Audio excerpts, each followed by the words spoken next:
नमस्कार, मैं हूं आपके साथ हिमांशु द्विवेदी और आप देख रहे हैं हिंदुस्तान डिजिटल स्मार्ट। आज हम आपके लिए लेकर आए हैं करवा चौथ स्पेशल एपिसोड। पति की अच्छी सेहत, कामयाबी और लंबी उम्र के लिए रखा जाने वाला करवा चौथ का व्रत अपने नियमों को लेकर बेहद कठिन माना जाता है। इस व्रत के दौरान पानी की एक बूंद भी वर्जित मानी गई है, लेकिन इस कठिन उपवास को भी लाखों महिलाएं पूरी आस्था और विश्वास के साथ पूरा करती हैं। व्रत को खोलने से पहले इस दिन सुहागिनें 16 श्रृंगार कर सजती और संवरती हैं। देर शाम को चंद्रमा को अर्घ्य देकर पानी पीती हैं और व्रत खोलती हैं। लेकिन क्या कभी आपने सोचा है कि आखिर चंद्रमा की ही पूजा इस दिन क्यों होती है, जबकि चंद्रमा को चतुर्थी के दिन निहारना अच्छा नहीं माना जाता? इसको लेकर पौराणिक तो कई मनोवैज्ञानिक मान्यताएं भी हैं। ज्योतिषाचार्य पंडित सुमन से हमने चंद्रमा की पूजा और उसे छन्नी से देखने के पीछे छिपे रहस्य के बारे में सवाल पूछा। आइए देखते हैं क्या कहते हैं आचार्य सुमन। ये अब कर्क चतुर्थी आने वाली है। उस परिप्रेक्ष्य में मैं आप लोगों को संज्ञान में लाना चाहता हूँ कि करवा चौथ है क्या और क्यों करते हैं। जबकि प्रथम प्रश्न मुझे आया है मेरे सामने में, चतुर्थी में चंद्रमा दर्शन निषेध है, फिर इसमें चंद्रमा का ही पूजन क्यों और छलनी का क्या प्रयोग क्यों, इस परिप्रेक्ष्य में अवगत कराना है। जिस दिन अगर जो निषिद्ध को अगर हम पूज्य बना लें तो श्रेष्ठ फलप्रद हो जाते हैं। कर्क चतुर्थी में निषेध आवश्यक है था। भाद्रपद मास के विशेष रूप से कलंक चतुर्थी कहते हैं या पत्थर चौथ कहते हैं, उस दिन निषेध था। तो मिथिलांचल आदि में उसको चतुर्थी चंद्र नाम से संबोधन करते हैं और उनका विशेष रूप से उसमें पूजन करके और अर्घादि दान करते हैं, तो उसके दर्शन दोष, कलंक दोष निवृत्त हो जाता है। फल, पुष्प, पत्र आदि से अगर हम चंद्र दर्शन करते हैं तो कलंक दोष नहीं लगता। और कर्क चतुर्थी में सौभाग्य की परिकल्पना करने के लिए और भाद्रपद के कलंक चतुर्थी में समस्त विघ्न निस्तारण के लिए विशेष रूप से व्रत करे जाते हैं।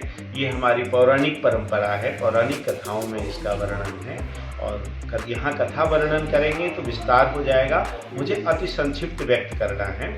चूँकि उस दिन चंद्रमा को साक्षात दर्शन नहीं कर सकते, इसीलिए छन्नी का प्रयोग करते हैं, जाल का प्रयोग करते हैं, क्योंकि सीधे हमारे आमने सामने चंद्र दर्शन न हो इस नेत्र से। वैसे चंद्र दर्शन करना श्रेष्ठ, शांतिप्रद और मनोबल को प्रवर्धन करता है।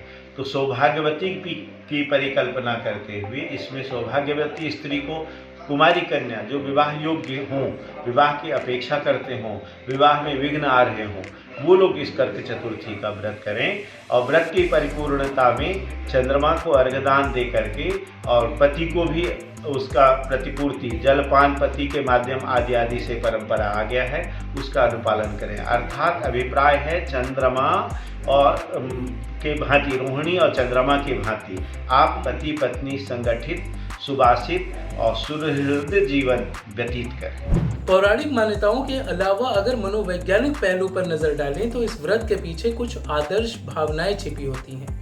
दरअसल हिंदू मान्यताओं के मुताबिक चंद्रमा को भगवान ब्रह्मा का रूप माना जाता है और कहते हैं कि उन्हें लंबी उम्र का वरदान भी हासिल है। साथ ही चांद में सुंदरता, शीतलता, प्रेम और लंबी उम्र जैसे गुण भी होते हैं। इसी कारण से शादीशुदा महिलाएं चांद को देखकर इन सभी गुणों की कामना अपने पति के लिए करती हैं। चंद्रमा की पूजा कर महिलाएं ये कामना करती हैं कि किसी भी कारण उन्हें अपने प्रियतम का वियोग न सहना पड़े। वहीं इसके वैज्ञानिक पहलू भी हैं। कहते हैं कार्तिक मास में औषधियों के गुण विकसित अवस्था में होते हैं। यह गुण उन्हें चंद्रमा से ही प्राप्त होता है। यह व्यक्ति के स्वास्थ्य और निरोगी काया को बढ़ाता है। इससे लंबी उम्र और सौभाग्य की प्राप्ति होती है।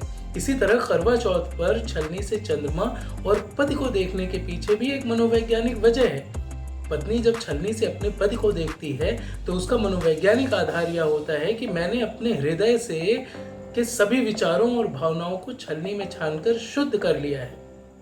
मेरे मन के सभी दोष अब दूर हो चुके हैं और अब मेरे हृदय में अब आपके प्रति सच्चा प्रेम ही शेष है। अपना व्रत पूर्ण करते हुए यही प्रेम मैं आपको समर्पित करती हूँ। करवा चौथ की रात चांद के इंतजार में सुहागिनों की नजर आसमान की ओर टिकी रहती है। लेकिन उन्हें सबसे ज़्यादा इंतज़ार चंद्रमा ही करवाता है। इस साल 24 अक्टूबर को रविवार के दिन करवा चौथ का व्रत है। अगर आप भी करवा चौथ का व्रत रख रही हैं तो हम आपको बता दें कि मेरठ में 8:05 पर चंद्रमा आसमान में नजर आएगा। वहीं खास बात यह है कि इस बार करवा चौथ पर बेहद शुभ योग बन रहा है। करवा चौथ पर इस बार रोहिणी नक्षत्र में पूजन होगा, तो वहीं रविवार का दिन होने की वजह से सुहागिनों को सूर्य देव का भी आशीर्वाद प्राप्त होगा। खास तौर पर सुहागिनों के लिए यह करवा चौथ अखंड सौभाग्य देने वाला होगा। तो फिलहाल आज के लिए इतना ही।